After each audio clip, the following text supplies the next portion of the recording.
Hey everyone, this is Desmond here from NextWave STEM. Thanks so much for joining us. Just a few ground rules before we get started. We'll be getting started in just a few minutes. The first is that we are indeed in webinar mode. We know that you look amazing on camera and that you've got the most beautiful voice. Unfortunately, we can't see you or hear you. That does not mean, however, that you are totally disconnected from us. You can absolutely interact with myself and our guest today via the chat. And you can also drop your question in the Q&A if you want to remain anonymous as well. Hey there, Kathy. Pleasure to have you with us too. Seeing a couple of names that I know in our participant list as well. The second bit of information is for those of our teachers who are from Illinois. Today is going to be a PD session credit hour, 1 hour for your ISB accreditation. And we're going to be emailing that form out to you. We're still working to make that available in different states, but until then, if you just need proof of that you were in attendance, we can absolutely make sure you have that, as that form will be going out to everybody. Thanks so much, everybody, and we'll be getting started shortly.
Hi, everyone. Thanks so much for joining us. My name is Desmond Martin. I'm the Chief Learning Officer of NextWave STEM, and it is a pleasure to have you with us this afternoon. as we dig into a really interesting, very timely, increasingly more timely subject, navigating the digital world through digital footprint, cybersecurity, and digital citizenship. It can be a continuously difficult thing to really understand what we do and don't know about what's happening with our information, with our data. As this last year, we have been using more and more digital tools to get our work, to get our schooling, to get our everyday lives done on a day-by-day basis. That is something that has massive implications when we think about the work that we do as educators and the lives in which not only our present students lead, but the students of the future lead. I'm sure I'm speaking to more than a few people who understand that the way we teach has been fundamentally and inexorably changed because of our more connected world, both for good and for ill. So today we're just going to dig into some more about what we should consider when we think about learning and teaching cybersecurity, especially as we're creating students who have to be more and more digital citizens. So excited for our webinar today. Before we get started, there are just a couple of ground rules to let you all know about. The first is that we are recording today's session. That means that if you need to step away, things are moving very quickly for many of us here in the US. We're coming to the end of the school year and things were already very hectic. In a normal school year, and this school year has been anything but normal. If you need to step away, no worries. Everyone who is registered for this webinar will have the opportunity to watch it. We're going to be sending that recording out to everyone after today's session. And this webinar will continue to live on in our archives on our YouTube channel as well. So you can check NextWaveSTEM out on the YouTube channel. The second thing is that for our Illinois educators, we're so happy that you've joined us. This is a professional development session. This qualifies for 1 hour of professional development credit, and you'll be receiving a certificate of attendance, as well as your ISB survey for your attendance today here as well. For our other educators, we aren't approved in other states outside of Illinois as of the moment. However, if you are looking for that certificate of attendance to have, everyone will be receiving that email that has that certificate in there, so you don't have to worry about that at all. And finally, the chat is open. We can't see your faces and we can't hear your voices, but you can absolutely participate with us as we move through our session today. The chat is open for any comments or questions that you might have. So is the Q&A functionality. So if you want to submit something and you want to keep that anonymous, or you just want to be sure that we see it, we can absolutely make sure that you have that opportunity to check in with us, and we'll get you answered live on air. With all of that being said, we will jump right into it. So for our webinar today, we are going to be covering some domains for educator and student cybersecurity learning. When we think about cybersecurity, that can be a very big catch-all term, and we want to define a little bit more what that means if we don't have a lot of experience with that ourselves. The second thing that we want to do is explore an example scope of learning for some introductory cybersecurity course for students. We want to consider that when our students start learning about cybersecurity, they have the opportunity to actually really cover not only basics, but things that are really actionable, things that will make a difference and things that will translate to the next level of understanding for them. But we want to also think about exploring some age-appropriate and gamified cybersecurity learning for students. How will they engage? How will they continue to grow? How will they really have fun with learning about cybersecurity? We want to consider all of these ideas and more throughout the course of our webinar today.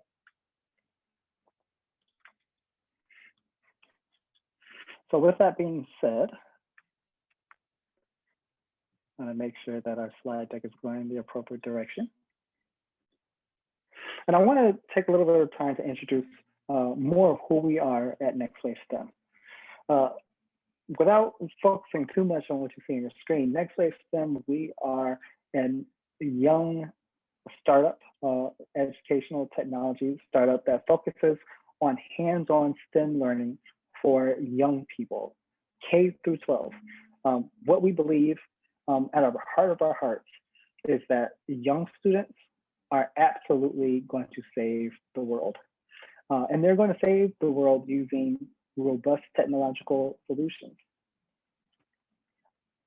That being said, the only way that our students are going to actually have that ability to learn those technological solutions is via a teacher.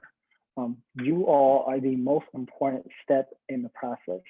Without teachers who themselves have at least an introductory understanding of technology and of emerging technologies, it is very, very, very difficult to have an educated generation to solve some of those most pressing and damaging problems that we're currently facing. So what we try to do at NextWave STEM is to empower teachers like you to empower the students of tomorrow. It's something that we are deeply passionate about. At NextWave STEM, we do that with hands-on courses in emerging technologies that really find themselves bucketed into 3 categories. Robotics and AI for our students who really like to learn about the integrated disciplines inside of the field of robotics. From there, we also teach about drones. Drones is an amazing way to learn computer science, so actually teach computer science, but also to explore some of the cutting edge things that participants, or I should say students, are going to be able to build in the future.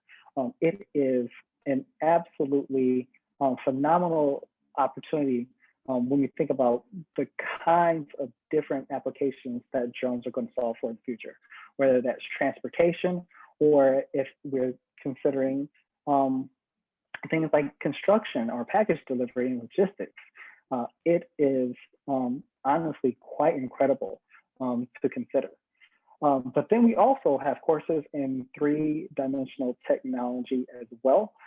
That is really one of my favorite things we do at NextWave STEM, where we teach students about the engineering design process. That really gives them the opportunity to not only build using this emerging technology and build things that they couldn't have otherwise dreamt of or imagined previously. This also gives them the opportunity to actually close the engineering design loop and design solutions for real people to solve real problems. That, for me, is a complete game changer. It allows our students to affect real world change as students by doing some clever and really amazing design work.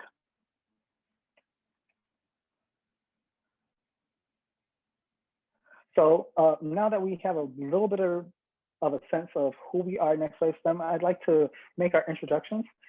It's not just me today during the course of the webinar, but I'm so proud to introduce our expert guest, Dr. Felix Davis. Dr. Davis is the coordinator and faculty and a member of the faculty, I should say, at the College of DuPage in the Computer and Information Technology program. Professor Davis, Dr. Davis, thank you so much for joining us. It is a pleasure to have you with us today. Yeah, thank you for the introduction. I very much am excited about this opportunity to share where technology and cybersecurity is headed in this current time, and looking forward to the future. So thank you so much. Absolutely. I'll reintroduce myself again. You'll see my face on my panel in color. That's my face in black and white.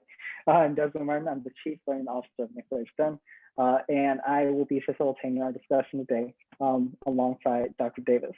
And so with those introductions down, we will jump right into it. So it's useful to set a baseline And Dr. Davis, I know this is really your field of study. I'm laying some things out, but if you at any time want to jump in here and add in a little bit of the expert view, feel free to do so. I love it when we have collaboration live on air. We want to consider first and foremost this idea of what cybersecurity is. And it's useful to start by stripping that word back a little bit and just thinking about security generally, just specifically, what does it mean to be secure? So we'll just start with an example. The idea that many of us might have is just keeping something safe. And we think to ourselves, okay, how do we protect our keys? I am notorious, and you don't have to ask my wife about this, she would tell you, but I'm notorious for having my keys end up in weird and strange places. I don't know how it happens. I've got my keys in my pocket right now because I'm a little bit more cognizant in preparation for our session today. But when we think about protecting our keys, a physical item, this particular security things we have to think about, specific domains and concerns. A key, just think about what a key is. A key is an object that's designed to facilitate keeping something safe. Keys, generally speaking, go into locks. And that means that we make sure that this object, there may just be one of them, there may be copies of them, but we make sure this object does not go places where we don't want it to go. It stays with us, it stays with the people that we trust and that we know.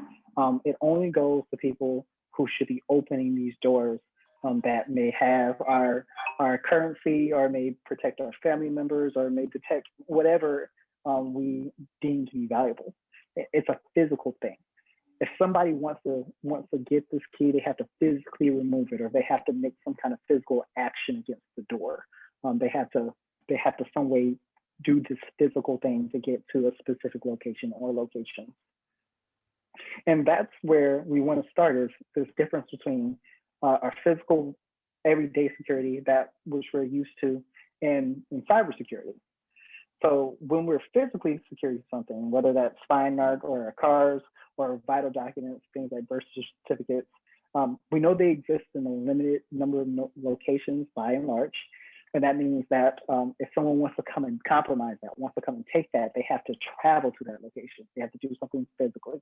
And they have to defeat our physical system. They have to break in through the doors. They have to somehow make a copy of that key or pick the lock. They have to do something at that location. Now, the interesting thing about physical security is that most societies, our society included, build some specific weaknesses in there for the interest of justice. The government can legally obtain some of our items given certain circumstances. For example, a search warrant. A government agency would usually need to obtain that warrant. There's certain circumstances where that's not the case, but they would usually need to obtain that warrant and then observe other methods of due process. And then they usually have the physical resources to go and enter into this space that you have secured. If you've got a door that's locked, usually they have the ability to cut the door. They have the ability to go through the lock. If they can't go through the door, they'll go through the wall. There's usually something that our government agencies can do to access spaces that we want to keep secure. Cybersecurity presents a completely different paradigm, because the things that we want to keep secure live in digital space. And digital spaces work very, very differently than our physical spaces. So the stuff that we are trying to secure lives as data, lives as information. And that information is much more widely available if that information lives in the context of a place where it's connected to larger networks. Our computers, our cell phones, increasingly our automobiles, the records for where we work, many of our birth records, those vital documents. More and more of these things are being stored in places that are also connected to larger networks. And we can think of those networks as pathways for information to move, but also for people to force information to move. The thing about those connected networks then is that as those networks get larger, they span the entire world. And now someone can try to get to your secured stuff that you're trying to keep in the hands of those who should have it. The more those networks expand, now that person doesn't need to be close. They can be literally on the other side of the world, and in the very near future, maybe not even on our planet, in order to get to that information. Now, the very, very interesting thing about cybersecurity is that while we have acknowledged that for hundreds, if not thousands of years, the government, collections of people, large groups of people have the resources to get to your stuff if they really want it, that may not necessarily be the case when we think about cybersecurity. We've seen very, very high profile cases where with the ability to use mathematics and computer science, we, in some cases, can secure data and information in ways in which governments cannot access. I know Dr. Davis can speak to the viability of that in the future as we get more and more powerful things like cloud computing applied to cryptography. But this becomes an interesting situation that cybersecurity done right has the ability to secure digital information with a lot more power than what we currently use to secure physical things. Absolutely. And to further what's being discussed here, the complexity of it is the fact that the end users, the people that are utilizing the devices, computers and printers and laptops and tablets and cell phones, that's their personal devices. But yet we use those personal devices to access what's described as a public domain. You can see on the slide here the word security across domains. Well, one of the things we have to understand is that when we talk about the internet, that is technically described as a public domain. But yet we're using our personal devices, and our personal devices have all of our personal information. So the complexity is we have personal devices with personal information, but we want to have access to a public domain, but we don't want things in the public to access our private information. And that's where the complexity comes in at. This is what makes it so beautiful, but this also creates complexity, which leads to opportunities. When you look at cybersecurity and you think about from an occupational perspective, all the other occupations that are out there, doctors and lawyers and educators, those occupations have been around for thousands of years. But when we look at the field of cybersecurity, or even if we take it broader and say IT, the internet is very young, relatively speaking. So when you take that, but then couple it with cybersecurity, which is even younger, that now broadens the opportunities. And that's where education is such a critical part. That's why I actually left corporate America to get into the concept of education, because I enjoyed it so much, but I also recognize the critical importance of being educated. And a lot of times when I talk to parents and younger people about education and cybersecurity, there's a misnomer, oh, well, you got to be very techie, you got to be a coder. That's just not the factual detail of that. There are so many arms of cybersecurity that I can't even explain them all in the time frame we have available. But any education, the earlier we start, the easier it becomes. And when we say earlier, it could be simple. What math do you take in high school? That can be critical to success in a field in IT and cybersecurity. When we talk about English and speech and writing, there are specific ways to write relative to technical components as opposed to our standard everyday. So those things are critical, and I appreciate the concept of it being notified across domains and understanding the public domain. Sorry, Desmond. No, that was perfect, and I appreciate that, because that becomes real. You're absolutely right. You said that. I'm thinking to myself, I am conducting this Zoom right now on my personal device, and this personal device where I also watch videos and check my bank account is also communicating across this public domain as a matter of a fact of natural life, or not natural, but of modern life.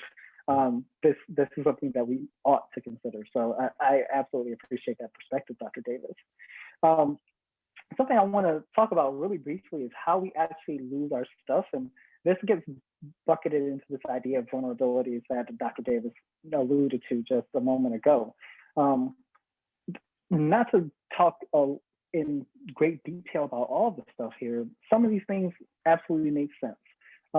Actually being able to break into a physical device, for example, or creating so much traffic across the network where there's only so much bandwidth to deny service, to deny the end user actually being able to use the services of a website, to kind of being a person in the middle where there's some entity that's actually watching the traffic that goes across networks and is siphoning off personal information that way. But something that's really interesting that many people hear about is this idea of phishing, specifically in social engineering more generally. And Dr. Davis, you'll probably be able to speak to some of the trends here a little bit. It seems, at least in popular news media, we're hearing more and more about phishing attacks, people who are opening emails or clicking on things in their emails that they shouldn't be clicking on, and social engineering, this cultivated idea of taking the information that's available to you or available to others about you online, and then somehow compromising further information that you don't want to share. Yeah, absolutely. So when we look at these topics that are listed here, backdoor, DOS attacks, eavesdropping, phishing, social engineering, these are all technical terms that some people are familiar with, some others may not be as familiar from a tech. All of this means your data is vulnerable. That's what this all results in, is that no matter what device you have, one of the things that I teach in my cybersecurity courses is that the only 100% secure device is a device that is not turned on. That's number one issue we have to understand, is that if that device is turned on and connected to a network, it's vulnerable. So the question becomes, what do we do to protect our information, the data? And there are different ways. There's the physical aspect, putting firewalls and things of that sort. There's the soft perspective, putting different virus protections and soft firewalls on our devices and things of that set. But here's what data has proven, statistical research has proven. The number one risk in all networks and all users is the user themselves. Out of everything we've talked about, the number one risk is social engineering. And so just in case there are those that are not familiar, let me explain. Social engineering is as simple as this. Someone makes a phone call and talks to an individual, and that individual shares some information. Doesn't mean they actually tell someone their name or their password or anything. They just have a social conversation, who they are, or what their favorite sport team is, or what's their dog, or where their spouse may work. And that's collecting personal data that then now becomes a tool. It becomes weaponized to attack that individual or that company or that organization. That's social engineering. That is the number one hole or risk or vulnerability today. So the number one piece of what needs to be happening, in my opinion, across all cultures, across all boundaries, across all grades, is a form of cybersecurity education, social, or what I would call social citizenship, meaning that we learn how to live in this new environment we're in. And the pandemic has now pushed this even further, because everybody now has to deal with this remote environment. So the criticality of a education at all ages, whether you're 90 years old or whether you're 9 years old, that it is so important that we not only understand how to use the technology, but we understand how to use it properly. And when we create accounts and when we use TikTok and all the social platforms that are available, that we understand that when we interact with those environments, we're putting ourselves at risk. So how do we utilize them, but utilize them safely? One of the big things that has been around for years is something called the digital divide.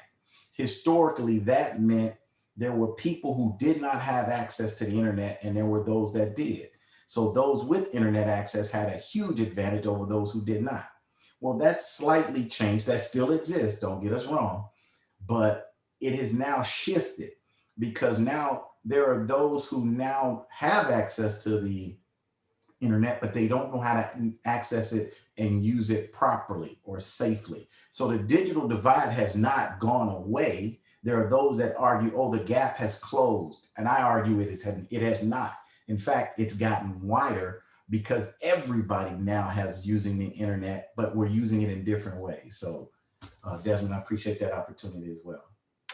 Yeah, definitely. And I think you're talking about the also engaged when we think about social engineering is how big our digital footprints have actually gotten.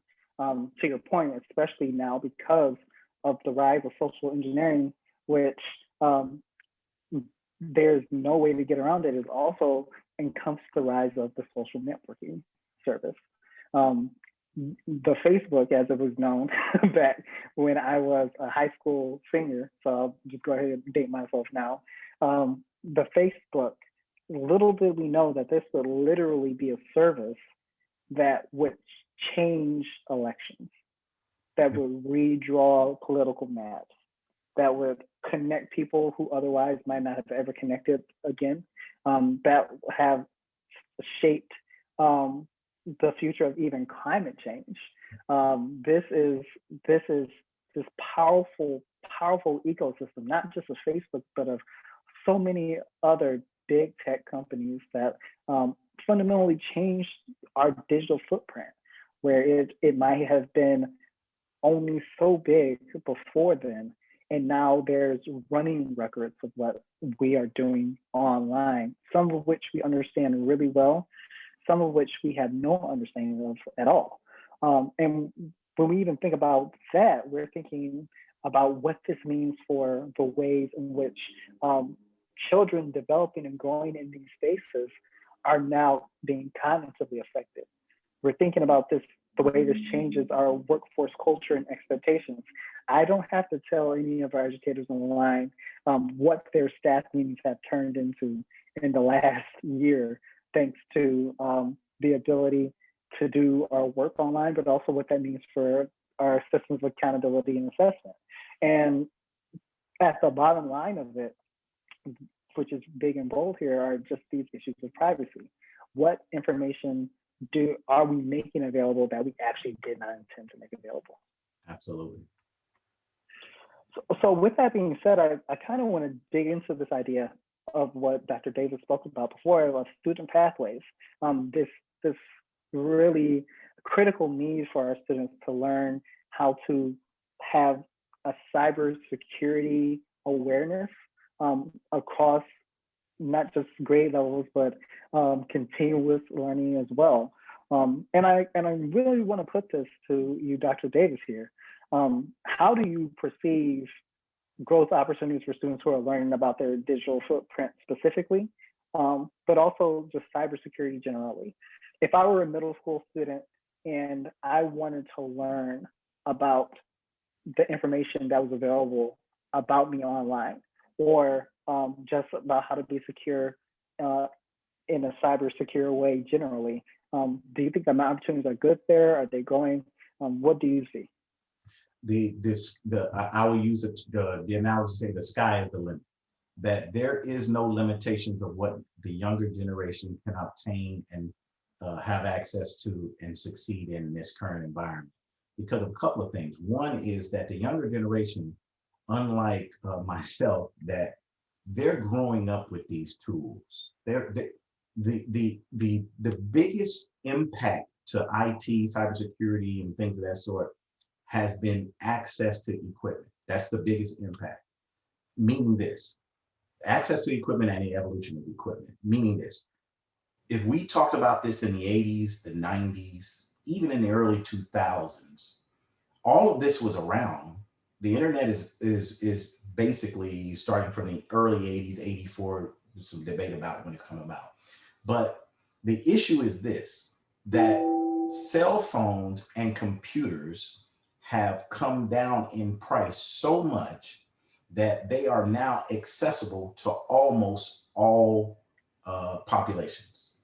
Not everywhere, and because we could start, if we start looking globally, that becomes a skewed data, but at least from North America, that the vast majority of people have access to the network somehow, whether it be a cell phone and or a computer.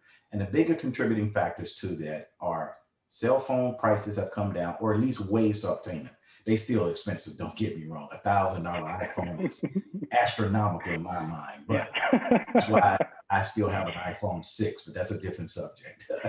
uh, but young people have access to this technology. So now the question is, how are they using it, and are they being good citizens with it?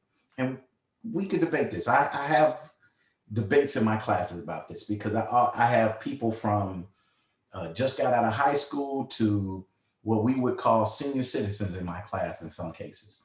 And there's always these debates. And one of the terms that I've heard used to describe the millennial generation is a YouTube generation. That they tend to watch more things. And some of that is accurate. I have a son who will watch an NBA playoff game on his cell phone. And we have a 60-inch television in the house, but he'll watch it on his phone. I still don't understand that philosophy, but that's the generation. That's how they function. That's how they operate. So the opportunities for this are unlimited, meaning there is not one occupation, in my opinion, that I could come up with. This is a question I pose to all my classes. Tell me one occupation that does not utilize networking in any way. And it's very difficult for them to name an occupation where networking, which also includes cybersecurity and things of that sort. You know, the closest thing they'll say is like a barber. And I'm like, please, I see barbers all the time that have iPhones. They have the, what's the device where you swipe your credit card? They're taking payments constantly. You know, the bigger change is, where are we headed? You know, money as we know it now is constantly, Bitcoin and all these digital currencies change. That makes cybersecurity and networking enter into every aspect of our lives. Medical, the pandemic proved this, that, okay, you cannot no longer just go into your doctor's office. You now need a remote digital experience engaging with your doctor. I've seen my aunt have a doctor's visit. She had to get close to the camera, open her mouth. We're seeing our entire aspect of our life, every aspect of our lives, constantly changing. And cybersecurity is at the top of the list. Look at the job statistics. It is number 5 last time I looked for job opportunities. That's actually a really interesting segue, because you sit at the tertiary level as a college faculty member. You've worked in this industry for decades. And because you're seeing students who have, of course, matriculated from the elementary and then the secondary levels in your classroom, could you give us a sense here? Do you think that that gap of opportunities being filled, because the data tells us that, hey, the jobs are there, the jobs and the growth is there, but we're not seeing enough applicants to fill those jobs? Is that because of the lack of high school and middle school participation and this kind of learning to be prepared for that next level, or something else? What's happening here when we see that employment gap in this field? Yeah, so this is one of the things I looked at in my doctorate, research for my doctorate degree, is there are multiple facets that contribute to this. Absolutely, starting at as low as, you know, early elementary. Again, it goes back to understanding that what we call the internet is young. If we go back to the 80s and 90s, you couldn't have went and got a master's degree in IT. It didn't exist, very rarely. So now, how do you expect an educational system to contribute to that? And that's where the gap comes into play, that if educators are not connected to the cybersecurity career, the IT career fields, they won't know that the math that they're actually teaching is critical to success in IT. So that's a big part of it. So that is a contributing factor, how early we start. We're hearing STEM and now they're even saying STEAM. You know, that term is evolving constantly to get broader because there is a gap. But also, what's not known is the career fields that exist in IT. You can talk to if you talk to the younger generation, they know about doctors and they know about, you know, athletes, and they know about teachers and all these other professions. But for, you know, a fifth grader to say, I want to be an IT engineer, that's a uniqueness. Typically, that comes from them being close to someone who works in that field. They might know enough to say, hey, I might want to repair a computer. But again, computer repair is, the cost has come down. So a printer, if your printer breaks, you don't call the printer guy to fix it. You most likely, a home printer, we throw it away and go buy a new one. It's almost to the point that if your printer runs out of ink, you might be better off just buying a new one as opposed to replacing the ink when you start looking at it from a cost perspective. So we have to start with identifying and communicating what is cybersecurity, what is the internet, what are the job opportunities in those fields, and we've got to communicate that in a way that's relatable to the younger generation because they understand what it is because they're using it every day. But what they don't understand is what's behind the curtain, the equipment that's utilized to connect a iPhone to Hulu's server, and how is it that it can be streamed, and it's streamed in what we call real time without it being disconnected, and the fact that that server sits on the other side of the world. All of that is kind of behind the curtain. So we understand the devices we use, but we don't understand the technology and the equipment that is in between. And I think that's where the opportunity comes, is that when we say engineering, most people think of the historical concept of engineering, but now there's a engineering aspect that deals with networking and cybersecurity. And again, in my opinion, the doors are wide open.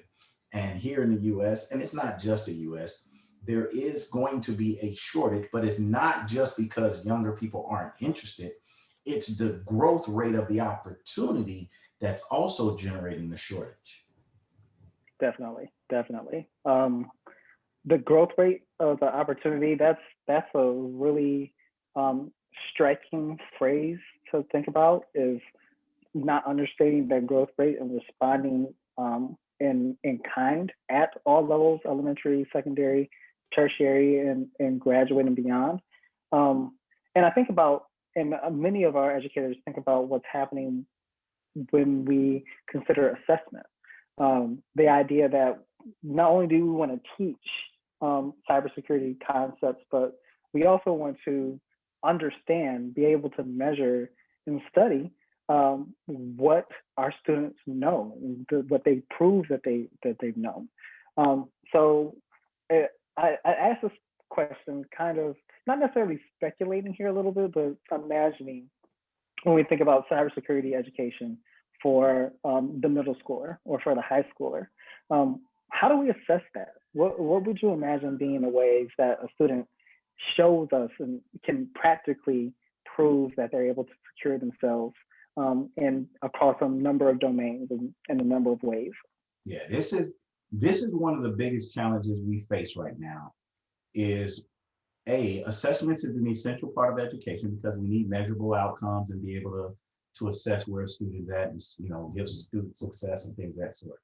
The challenge becomes, how do we do it, and what do we follow a historical model that says standardized testing will effectively measure, you know, students' capabilities and success. And given where we're at and where this thing is headed from a growth, for example, one of the things I tell my colleagues, other faculty, is if you're teaching certain other concepts, math, science, English, etc., you probably could laminate your notes and, you know, use those going forward. When I'm teaching cybersecurity, if I'm teaching Microsoft, if I'm teaching Windows 10, if I'm teaching virtualization, I will never be able to laminate my notes, because in 2 years, that technology, not only will it have changed, it will have changed drastically. So this technical arena is a moving train, and it's moving at a fast pace. So assessments to evaluate student understanding has to change. You cannot create a standardized test and expect to use it for the next 3-4 years to measure student success, because that technology would be outdated in 2 years. So the assessments that we're moving more towards are analytical assessments. Can a student analyze a situation, a scenario, and can they choose the most appropriate? Here's what really, because I get a lot of students that get frustrated by this. They look at a situation and they have to choose an answer.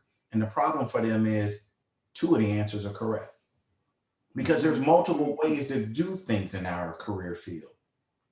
So that's in their mindset, because they're conditioned to a standardized test, which may be multiple choice and there's only one right answer. We're looking at this saying, no, matter of fact, any one of these answers could be right. But the question is, based on the situation, which answer is the most correct based on the situation? And then 2 questions later, you give them the exact same scenario, but something in the situation has changed, which now makes the answer different. And that's where this has to evolve. So analytical thinking has to be the key component of future assessments when it comes to networking and cybersecurity, in my opinion. Dr. Davis, when you said which answer is most correct, I'm putting a pin in that answer, and I might put it up on my pegboard here. But I'm putting a pin in that answer because we're going to come back to that. I'm going to turn you into a little bit of a philosopher in just a couple of minutes here. But to even go a little bit further, because you're right, we need to analyze and consider the situations. Would some of those situations in your mind be situations where students at the high school and even middle school level are practicing not only defensive cybersecurity, but offensive cybersecurity? Is it appropriate in your mind that students should also know how to protect themselves, but also how to attack? Absolutely. It's critical. We call it the red team and the blue team. You have to know, in order to protect yourself, you have to know what your vulnerabilities are. Well, how do you learn that? You expose them, you find them, you penetrate them. So absolutely, you have to be able to put, I'll use a football analogy. You have to play both sides, offense and defense in that regard. And the assessment, furthermore, what's critical to the assessment factor is what I'll use the term, we call it hands-on. That you can go read the book and understand the theory of it, and you might be able to get started, doing some certain things. But the criticality of it becomes when you put your hands to work and you actually execute something, whether it's writing a script, writing a piece of code, implementing a firewall, opening a specific port but it's that hands-on reinforcement, the practical component of it. So when I teach my classes now, and I have high school students in my classes, especially in the summertime, because we have what's called dual credit, that they're still in high school, they take certain classes. We have an agreement between our college and the high school. It's part of your pathway discussion, because we're heavy into the pathway discussion, working with high schools and identifying what math, what English, what science, what classes they take. And what we have agreements also is there are certain classes related to cybersecurity that they take in high school, and they're receiving college credit for it. And what we run into is those high school students, they show up, they've already taken that dual credit course, and now they're coming in. So what we do is, in addition to having an analytical scenario or test question or things of that sort, is now we got a practical component. We will create a virtual machine and say, okay, you got to create and install Microsoft Server, and you're going to create a second virtual machine and install Windows, and you're going to have them communicate. Now that's moving well and beyond, because that's the skill set that employers are looking for. So now they're able to move from a theoretical environment, understanding what protocols and how applications work, into an analytical perspective. They're analyzing issues and troubles and making effective decisions based on situational scenarios. But now they're actually implementing it and putting it into practice with practical component, whether it be virtual. And we have a lot of, we're blessed enough that we have significant funding. We have a lot of actual equipment where students put their hands on physical routers and firewalls and things of that sort. So it's a combination of practical scenarios as well as the analytical that kind of helps with the assessments. That's awesome. So be on the lookout for your student hackers who may take a course at the College of DuPage and come back with some skills that you didn't know that they had. I'm recognizing just that not necessarily a threat, but I know I once was a 14, 15, 16-year-old, and I didn't quite have those toys to be as mischievous as some of our students do now. But with that being said, we also want to consider, okay, if I'm a student, where do we go from here? And I think the first thing we might want to do is continue to use our imaginations and say, okay, if I'm a high schooler, if I'm an elementary schooler, and if I wanted to begin a cybersecurity curricula, what's the first step? What's the first thing I need to do? Yeah. So I think the first thing we need to do is incorporate cybersecurity into existing curriculum. A lot of times we're off trying to create new curriculum and have a dedicated cybersecurity 101 course and things, when there's valuable opportunities in existing curriculums. So I think we start by analyzing existing curriculum and identifying what opportunities are available within current curriculum. And it might just be adding a chapter, an exercise, a lab, what have you, to existing curriculum. What also, in my opinion, has to go along with that is an educational component that identifies what are the career fields in cybersecurity. It's one thing just to tell me what is a cybersecurity, but if I'm a middle schooler, why should I care? Is the reality.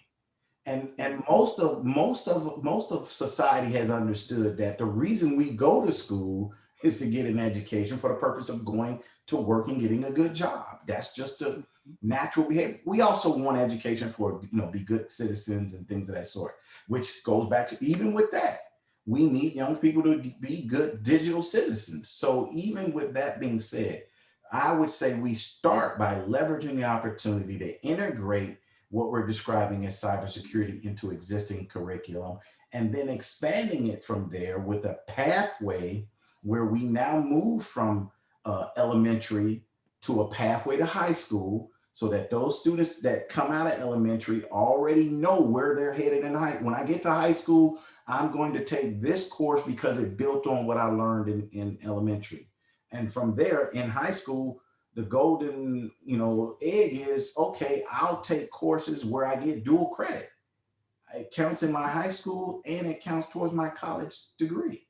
So now when I come out of college, and the piece of the puzzle that's missing that the typical non-technical environment may not be aware of is what I call certifications, industry certifications, IT certifications, that 95% of our program is mapped to an industry certification. Because again, this career field is young. So historically, there were challenges finding people with advanced degrees in IT because it didn't exist. It was young. So what became available were IT certifications, where vendors who created technologies, applications, software, and equipment created their own credentialing known as IT certifications. So what we've done is partnered with them. They're not, some institutions and faculty I've talked to look at them as a competitor. I don't. I value them. I see them as a contributing factor to my curriculum. They're out in front creating the new technology and things of that sort. So we are actually a Cisco Academy, Microsoft Academy, VMware Academy, CompTIA Academy, and some other ones that I can't even remember right now. So we have partnered with them. And what we do is we look at the objectives of our curriculum and evaluate, does it align to the cutting edge technology? Well, that same opportunity, in my opinion, exists all the way down to middle school. Is giving people not only access to the information and the education, but giving them access to the technology, but then also aligning it where when you come out of high school, most of our dual credit opportunities allow those students to prepare and sit for an industry certification. So they theoretically could come out of high school with a CompTIA A+ certification, a CompTIA Security Plus certification, and a CompTIA Network Plus certification. And that's huge. Now they're transitioned to college. They've got anywhere from 6 to maybe 15 college credits. They've earned a credential. So now they could actually go get some employment and be in conjunction with being a college student at the same time. And our degrees also transfer to Lewis University, U of I, DePaul, Governor State, and we're working some other relationships. So again, pathway. If we could get it early on, it points all the way through there.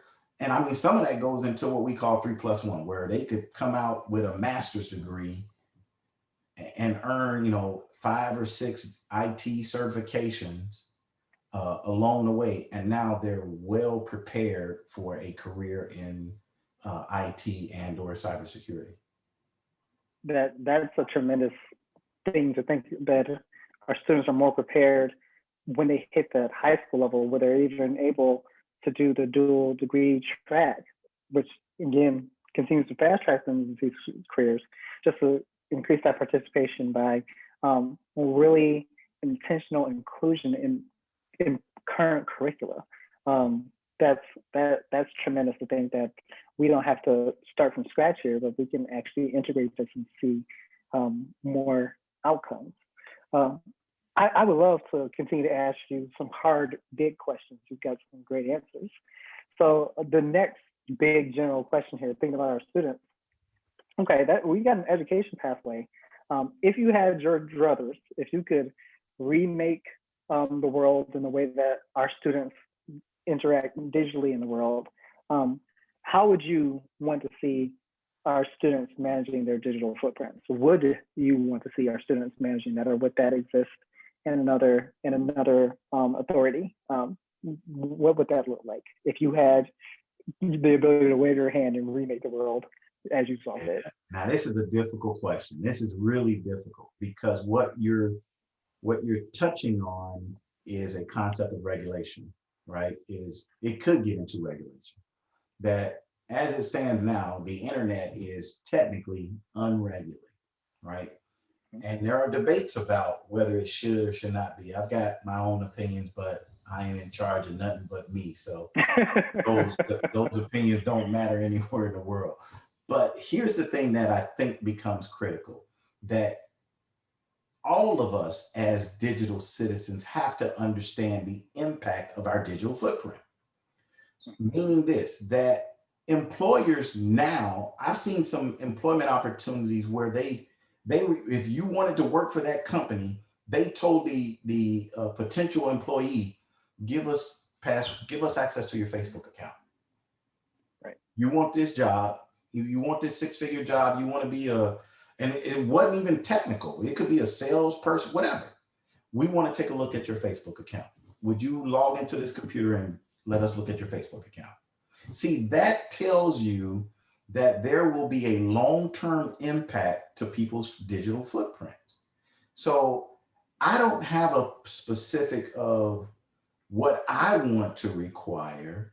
I think what needs to happen is that we as digital citizens have to understand what is the potential impact of that's what I want to have. I want to have an educational process that mandates that everybody understands what a digital footprint is and what kind of impact does it have. So I don't want to regulate what you do or don't do, but I want people to understand it. I want them to understand that when you delete a TikTok video, it's really not deleted. Right. That it still exists somewhere. And that, to the point you made earlier, depending on the legal entity and their capabilities and what they're looking for, they could go get it, even though you think you already deleted. And we've seen examples when the terrorist had an iPhone that was locked. San Bernardino shooter. That's correct. And the federal government mandated that Apple unlock the phone. And they refused it. No, we will not unlock it. Now, that didn't stop them.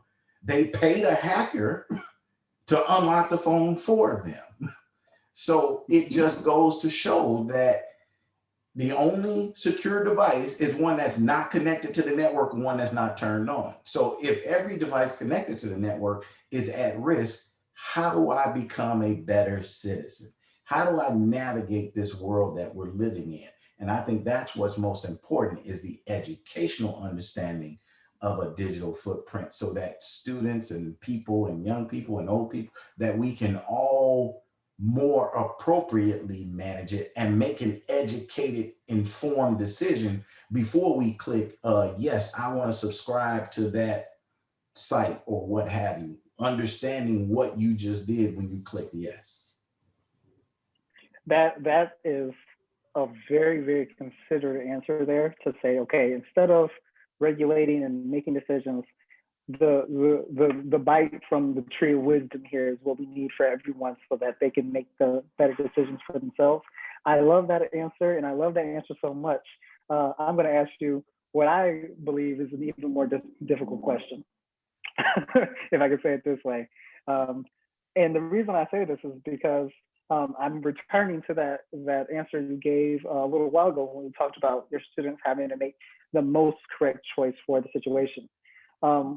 And I want to bring up ethical artificial intelligence usage, specifically because we are very, very quickly approaching a time, and we live in this time already now, where we will be interacting online with systems where we no longer will be able to tell whether or not we are dealing with a human being, whether or not this person is trying to compromise and take information from us that we don't want them to have, or if we're dealing with an AI.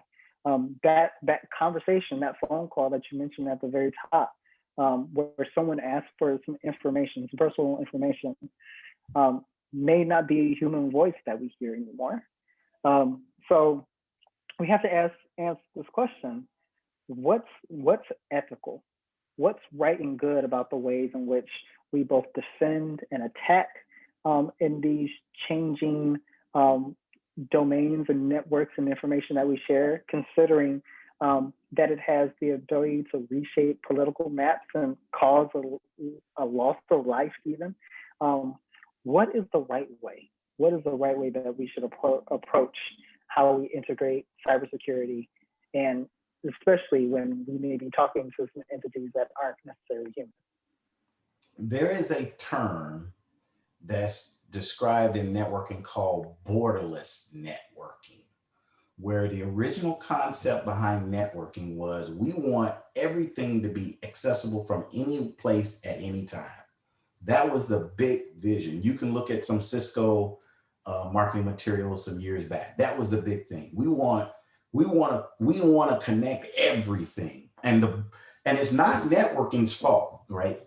This standard was set by the telephone industry, that they wanted a telephone in every house in the entire world where you could connect to anybody at any time. And there's a technical term called the 5 nines, 99.999% reliability. So not only is it up and working and accessible, that it's got a reliability rating of 5 nines, which means out of 365 days out of a year, that approximately 5 minutes of downtime would occur within a year. That's the bar that has been set when it comes to communication. That's what we're talking about, access and communication. So in the networking, we're trying to emulate that by creating networks with redundancy and protocols and quality of service and all these different things to provide what we identify as a 5 nines capability. Now, the problem with, in my opinion, the problem with your question is define ethical AI behavior. I think we could drop the word AI and we could have a 2-hour class just trying to define what is ethical. Yeah. And that would be the problem, is to say, well, is this ethical or is this not? And now you get into scenarios. Well, in this scenario, it is ethical, but something changed, and now this scenario is not ethical. So I don't think we're in a position to say or to truly define ethical AI until we can first define what is ethics or what is ethical. Sure. And there are classes just dedicated to that. But I think the point you're making is we're facing an evolution of technology, and what's happening behind the scenes is a massive consumption of information about end users. All of our trends, every time we Google something, every time we go into our Gmail account, the fact that those emails have already been read before you ever logged in, that the software has already analyzed your emails and picked out certain words and says, oh, Dr. Felix Davis likes golf, so we're going to bombard him with information about golf, shoes, balls, clubs, everything. Now, is that ethical? Well, if they got a good sale and it's something I want, yes. Right? But if I'm trying to conduct my business and I'm focused and my inbox is inundated with what I call junk mail, now it's not ethical. So that's what I call situational ethics based on that. But it's unavoidable is what I would say unless regulations come in, which is a whole nother subject. So ethical AI has benefits, but it's coming at a cost. And I think it goes back to this whole premise of your whole presentation here. It's about education, that we as citizens have to understand how our information is being utilized.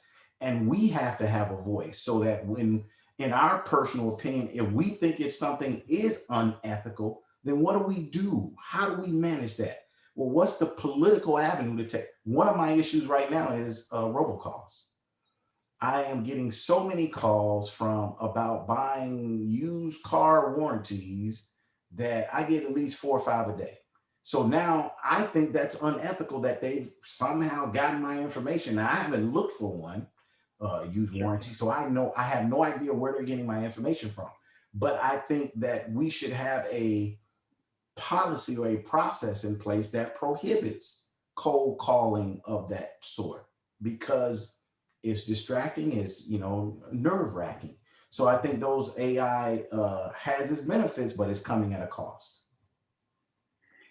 Thank you for that considered answer, Dr. Davis, and we absolutely appreciate your time to lend your expertise. I think if we had to sum everything up, it's that there is this desperate need for education to an extent that our students at the beginning of their pathways have the ability to know so that they can make choices. Whether or not those choices are good, we have some knowledge that must be had to be able to make some choices.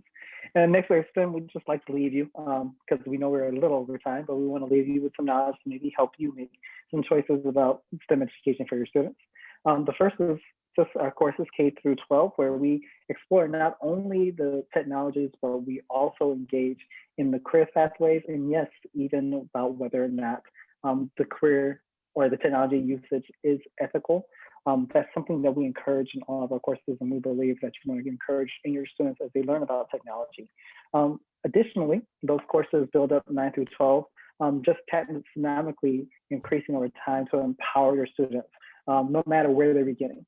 So if they've never experienced 3D printing before and they start in the 9th grade, they have the opportunity to really engage and make meaningful use as they create and evaluate their solutions with that technology.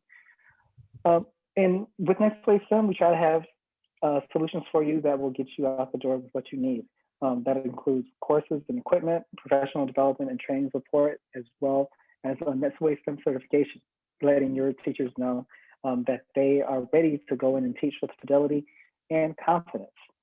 Now, unfortunately, we are a little bit above time, so we're going to skip past the Q&A, but I don't want to leave out what the good work that the College of DuPage Computer and Information Technology program is doing for those high school students that you're working with, especially here in the Chicagoland area, who want to pursue computer science. Well, not specifically computer science, but even in IT education, learning about cybersecurity, getting those industry certificates that make them employable immediately. this is a great pathway for them to begin. And no one knows the program better than Dr. Davis. So Dr. Davis, you want to tell us a little bit more about that good work that you're doing? Definitely, and I'll be brief. I know we're tight on time. Yeah, we're at College DuPage in Glen Ellen, Illinois. We have satellite campuses in various locations, but we offer various courses covering numerous fields in IT, including specialized courses in cybersecurity. We run courses differently than most programs. It is computer science, but we purposely named it different so that that's how we're communicating the difference in these opportunities. That's why we call it computer and information technology. These are not fly-by-night courses. These are not boot camps. I am a certified instructor in numerous courses with a doctorate in education. And these courses run anywhere from, we have categories of 8-week courses, 5 weeks, 12 weeks, and 16 weeks, all accredited, earning college credit, all transferring to numerous universities, both in Illinois and even outside of Illinois. So if anyone's interested, feel free to contact me. You can find my information on the COD website. That's awesome. Thank you so much, Dr. Davis. I'm going to be reaching out because this is just really, really cool. And I want to continue my education as well. So you sold me if you haven't sold anybody else. Just say it that way. And of course, as Dr. James just alluded to, you can reach out and learn more about us. We have the one contact information to Dr. Davis, which you can check it out on the COD website, and we will update this slide with the correct information. My email is also very, very easy, Desmond at NextWaveSTEM.com. I love digging into the weeds with any questions that you might have. Thank you once again, Dr. Davis, for lending so much expertise and really digging in with us as we are really excited. I should also mention before we leave the call that NextWaveSTEM is currently developing a cybersecurity course for students at the high school level to help begin moving us towards these pathways.